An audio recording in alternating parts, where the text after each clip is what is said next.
G'day again there.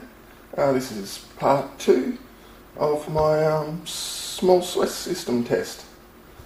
I've just been seeing how much I can load up with one system, and so I thought I'd show you how I made some of the coils from my previous video and a bit more about how it's all running. Okay, so the first thing we're going to do is zoom back in on this multimeter again, because I tested these batteries in the last test, but I didn't show you why in the last video, sorry. So again, we can see in the ever ready here we have,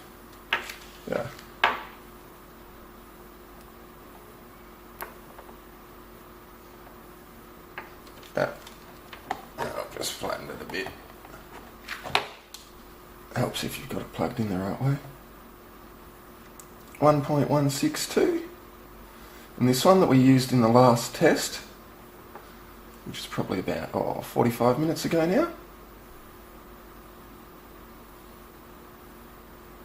1.301, so I did pull it down a bit. I believe it was about 1.33 in the last test. This one's 1.31 it was. This one here is 1.36 and this one is 1.55.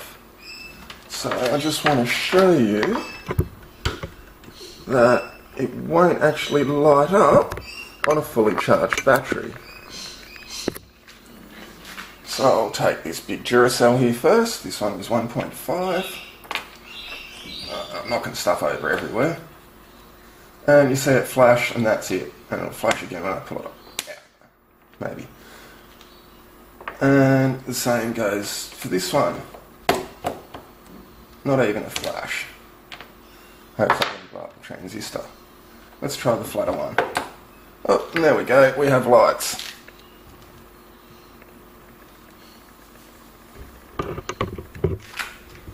Okay, lots of lights. Not all of them are super bright. Some of them do need fairly position sensitive. They're not the best. But all of them do light up quite well when placed in the centre there. There are a few that don't work so well. Most of these are made from SMD chokes. Now that would have came looking like this guy over here.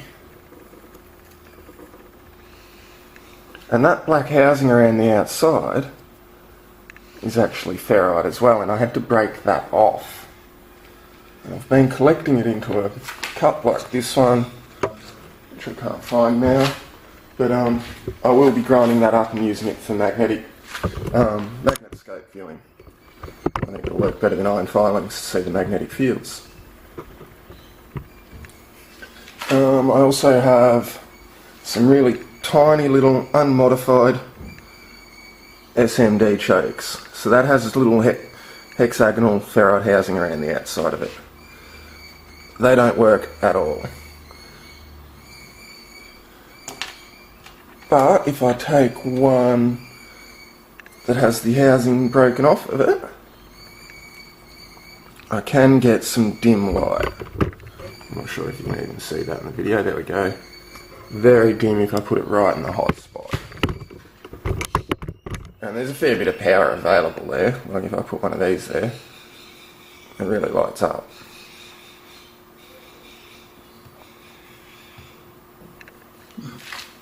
That's one of my better receivers I made.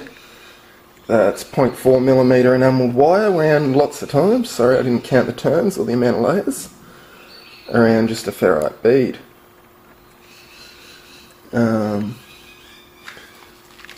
Now, what I did find though is that some of them work alright in parallel. Now I discovered that with this coil here. When I stripped the plastic off of it, and it's coming apart a bit there, it's actually, I don't know if the camera's going to focus, but that's actually multi-strand wire. And all the separate strands are enamelled. So it's like having about 20 wires in series. A whole big bunch of them that hook up to the terminal there. And it works quite well. And it picks up some more sensitive fields, even though it doesn't have heaps of turns on it.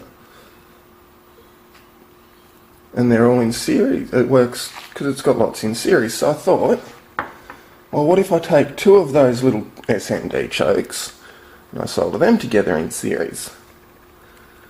And it does work a bit better than just the one. Probably about twice as well. Still not great. But if you go the next size up, they work reasonably well. I have one here with some diffused orange LEDs. They don't go as bright, but they light up from very low voltages. They also do work on their sides, nearly all of them will work laying down on the coil.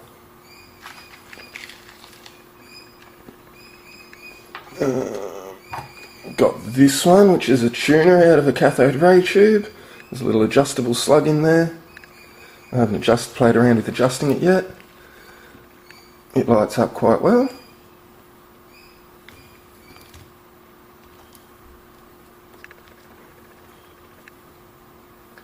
And if we move it around, the dead spot in the middle, and it lights up the other LED. That's why I have AC detecting LEDs on there.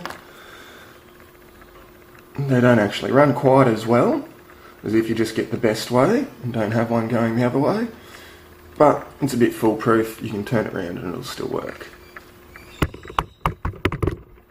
Another interesting find was this AM ferrite rod antenna. Now those LEDs are in series and hooked up to the 3 taps,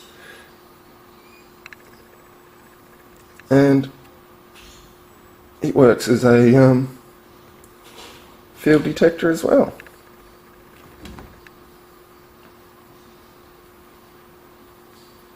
And it's quite sensitive. It's one of the better ones I've got. And that'll give you something just about anywhere that anything else will pick something up. Works very well in those loops.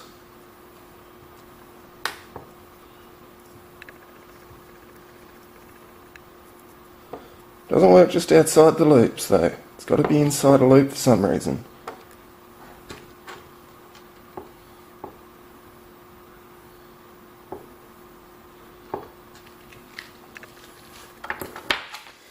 This one was a bit of a surprise. Most of the ones with really thick wire, it's probably 1mm wire on there, and it's only got 10 turns. They don't work too well, but this one's not bad. It's not great. It works quite well laid down on its side like that because it's too skinny and long to stand up.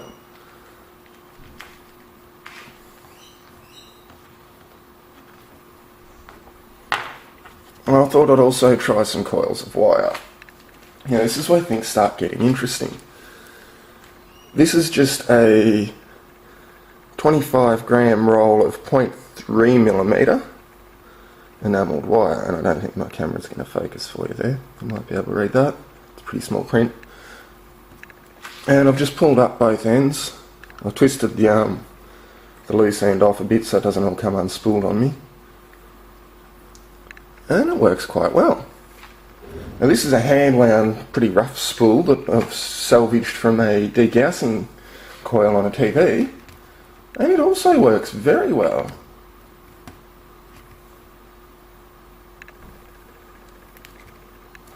What's interesting about both of these coils is that if I take a ferrite slug bead and drop it in, oh, it keeps working. Before they went out. Normally if I take a coil, like, say this one here, and I'm going to borrow the leads off of my under table coil.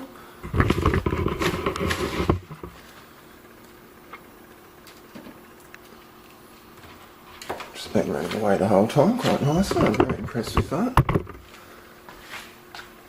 And I go onto this coil here. So that's just an AC detecting LED again, 2 LEDs.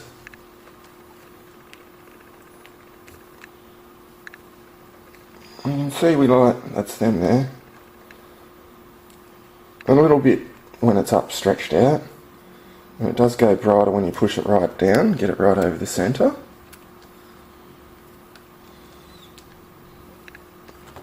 if I do that and drop in a ferrite speed, it does get quite a bit brighter. Those ones. And the second one will get it even brighter again. And then I can pull it up. And in some cases, stretched out air coils like this will light up both LEDs to some extent. It'll light up the second one dimly. When you drop the ferrite in, it usually kills that second LED. And something that I found before with these, at least in certain positions,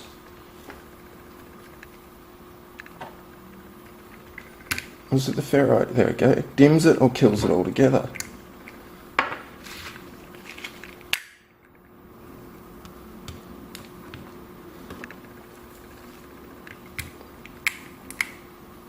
Yeah, it doesn't seem to be doing that, so I guess that could be to do with state of charge in the battery. I have noticed some variations as my batteries go flat.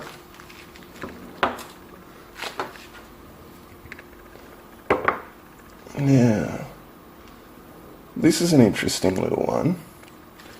I wound this myself. It's a really small ferrite bead. It's got very thin walls, and the wine goes up and then down and then back up again.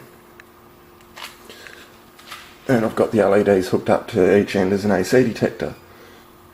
Now while it lights up sort of dimly that way, it hardly even works on its side. If I flip that over, it works really well. You can even see it projecting light out of the second LED at the bottom, which is the weaker of the two. So what that shows is that the direction, as well as going around and round in the same direction, you should continually go up and then just do a straight line back and then round and round up again. Winding all the way up and then winding all the way back again is actually reducing the performance. That all the stronger of the two winds will win out, and a lot of it's probably all just countering itself out again.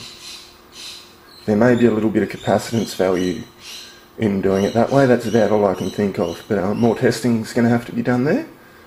Find out if there's any value at all in winding in both up and down, or if you should just wind up, and that is the brightest way is with the two winds going up and one going down. If I have two going down and one going up, it hardly lights.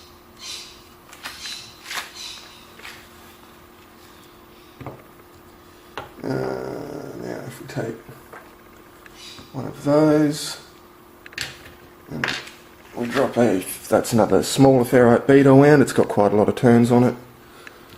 If we drop a ferrite slug down the middle, let's see if it changes the performance at all.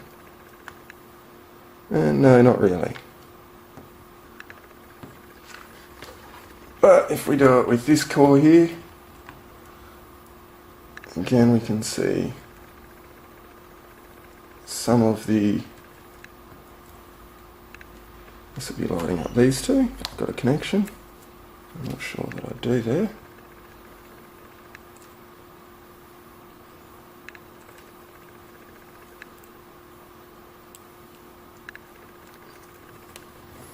There we go. You have to squish it right up down the bottom. I do see some dim light. There we go. I don't know if you can see that when you stretch it up higher. So you can see that effect there.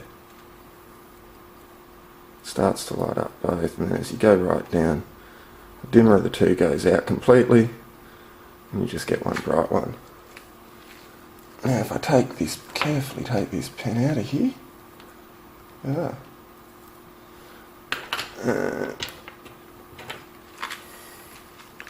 drop down some ferrite, and you can see that makes quite a big difference to our brightness. But it seems to be mostly concentrating on those few coils that have actually got the ferrite at the bottom.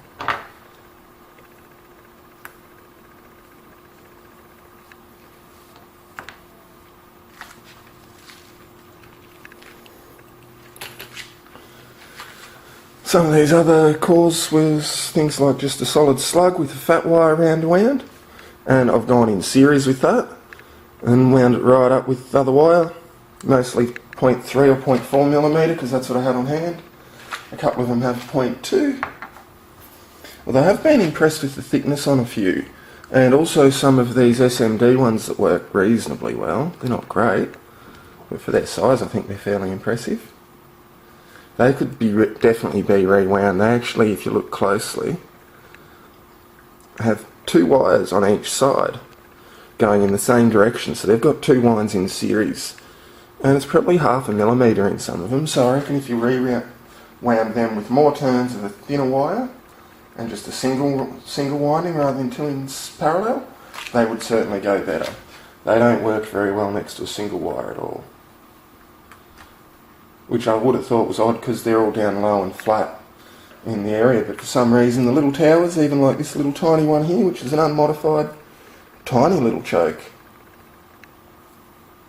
just a single LED on this one. It's one of the first ones I did. It actually lights up quite well off the single wire, provided I don't touch it with my fingers. And it's quite bright on the coil here too. I also have this transformer core, and I've just shorted out 2 of the connections with a paper clip, so it's wound like a bifilar. You could do a jewel thief off the same setup like that. That would be a centre tap. I think they're both even winds, I'm not sure, I didn't check the resistance or anything. And it works provided the core is in line with the centre, like hands on a clock, of the transmitter coil only. I haven't got it working anywhere else. And dead centre if you hold it that way so that the windings are vertically towered above the centre, it works. If you hold it that way, it's got a dead spot in the centre, but that can be overcome by turning it sideways. So you can actually roll it across. And it does work on its side over most of the coil. Although again, if you align the ferrite core with the centre of the coil and have it pointing outwards like the hands on a clock, it does light up better. There's also, I think I showed you that coil off cathode ray tube. Lots of standard trim little chokes. Some work better than others. Especially with these little ones, the fine wire's definitely the go.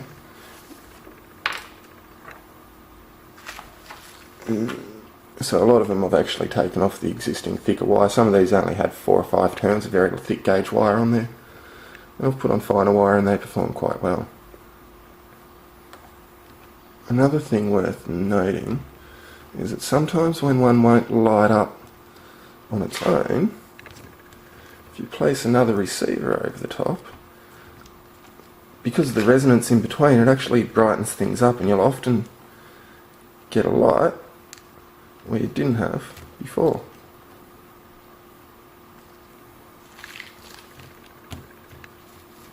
I'm quite impressed at the range. Like these 2 coils here are just receivers.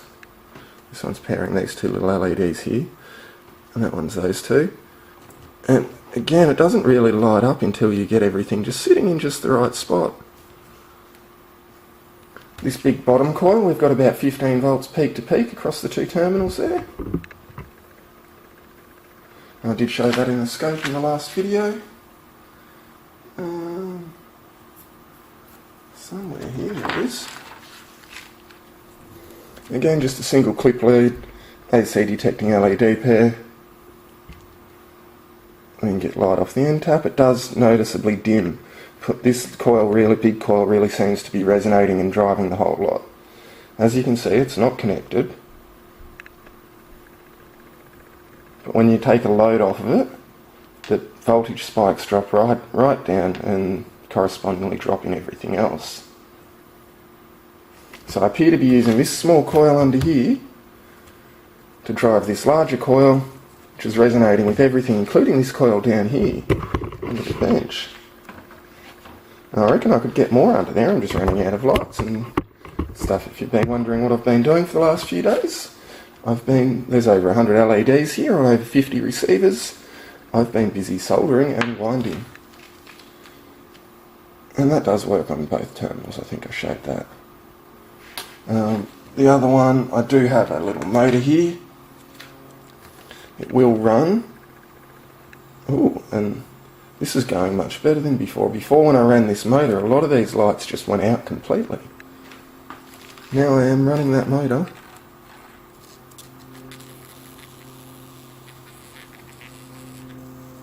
Quite well. And I can still pull a load off of the motor's driving coil. These are some of my stronger receivers I'm putting up here.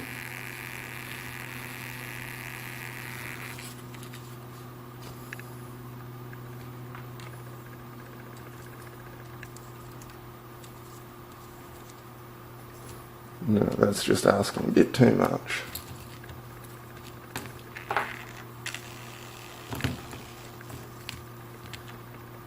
A little bit of light there that the motor doesn't... No, the motor's still going.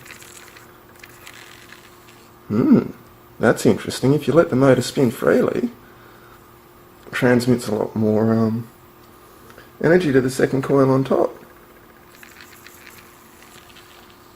So I get quite a stack going here. And a lot of these ones over here are still lit. We're still running off that single AA battery too, by the way.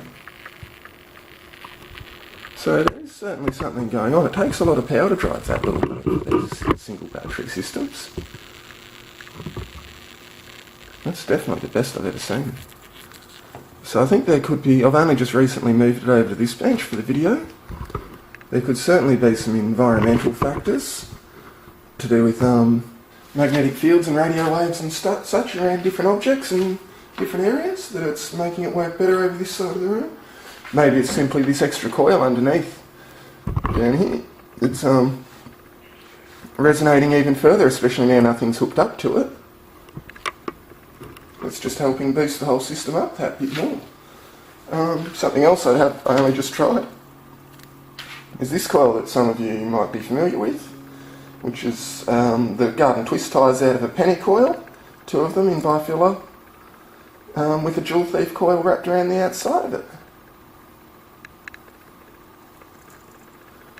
Now I've got the whole thing hooked up completely in series. I'll move that little motor before it burns out. And when I put it there and attach this scope,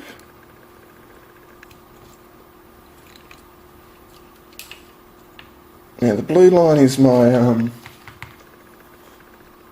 transmitter, as I showed in the first video.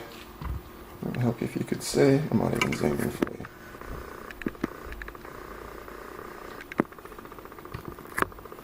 Okay, so the blue line there is my transmitter.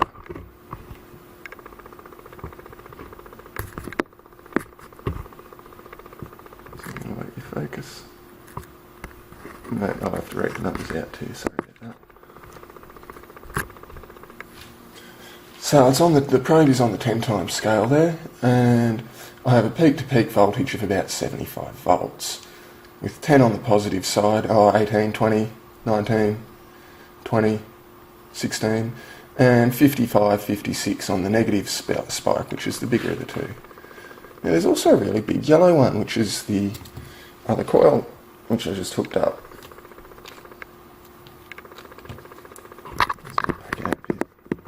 It's just too close, isn't it? Now if I zoom this scope range out, that's on the 10 volt scale, and it's still off the chart. And time wise too, look at that big resonance. So I'm going to switch the scope probe over to the 10 times range, and I'm going to drop that back so that we can see the whole waveform, and scale it out so we can see the resonances. Quick zoom in for you. So on that modified penny coil, I'm getting a peak-to-peak voltage of 190 volts. That is 60 volts positive spikes and minus 130 volts negative spikes. I'm just going to see if I can get that camera in where you can see that. with me. Sorry about the length of this video, there's just so much to show you. I'm trying to be as quick as I can, I promise.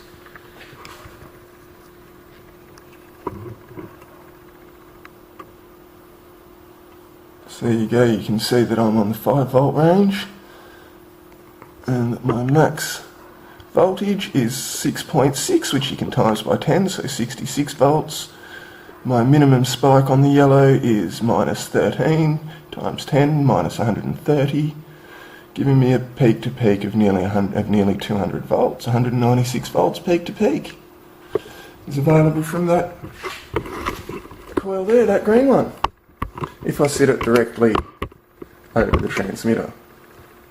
But it does have a reasonable range on it. I'll scale this down to 2 volts. It's still times 10. I might be able to zoom a bit for you. It's still picking up 50, 40, 30 volts, 20 volts, 17. You'd still run an LED quite comfortably up here with this. Let's just put that to the test.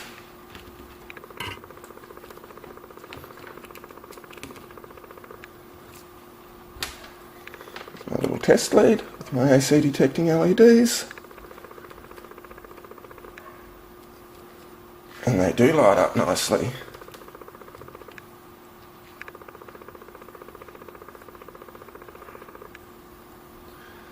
And that's excellent range for that tiny little coil. Under the desk. Zoom it out again so you can see what I'm actually doing.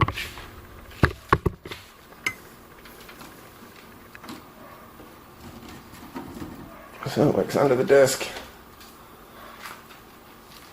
And quite a range above the desk.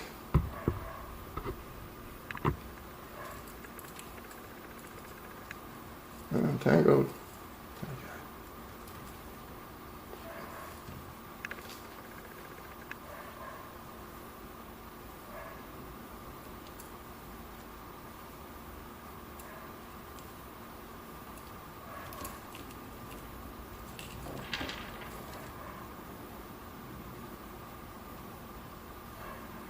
So there you go. That's just some of the things you can do with this system. These LEDs are just representative of many different appliances you could run. They start lighting up at around 2.2, 2.3 volts. No, 2.6 for these ones, sorry. And that'll give you a light like this tiny little one here, which you can hardly see from the side. Okay. And that's just on an SMD choke sitting next to the wire. That's probably one of the better SMD ones. Unmodified. Their ideal running voltage is at 3.6 volts, and I believe they can run up to 40 or 60 milliamps from around 30. So that's what's going to be running through that one there. That's pretty much full brightness. As you can see, that's a pretty bright little LED.